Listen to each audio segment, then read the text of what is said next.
आणि बातमी मुंबईतून आहे। मुंबईत एकीकडे दहीहंडीचा उत्साह शिगेला पोहोचलाय तर दुसरीकडे दहीहंडी फोडायला थर लावताना गोविंदा जखमी झालेत।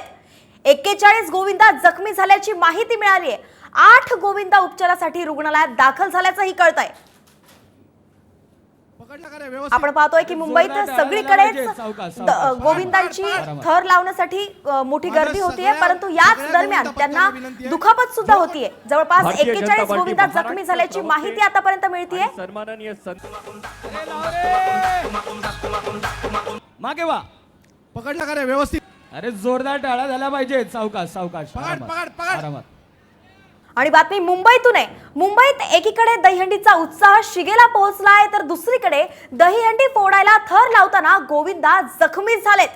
41 गोविंदा जखमी झाल्याची माहिती मिळाली आहे। 8 गोविंदा उपचारासाठी रुग्णालयात दाखल झाल्याचंही कळतंय। आपण पाहतोय की मुंबईत सगळीकडेच गोविंदांची थर लावण्यासाठी मोठी गर्दी होतीये, परंतु याच दरम्यान त्यांना दुखापत सुद्धा होतीये। जवळपास 41 गोविंदा जखमी झाल्याची माहिती आतापर्यंत मिळतीये।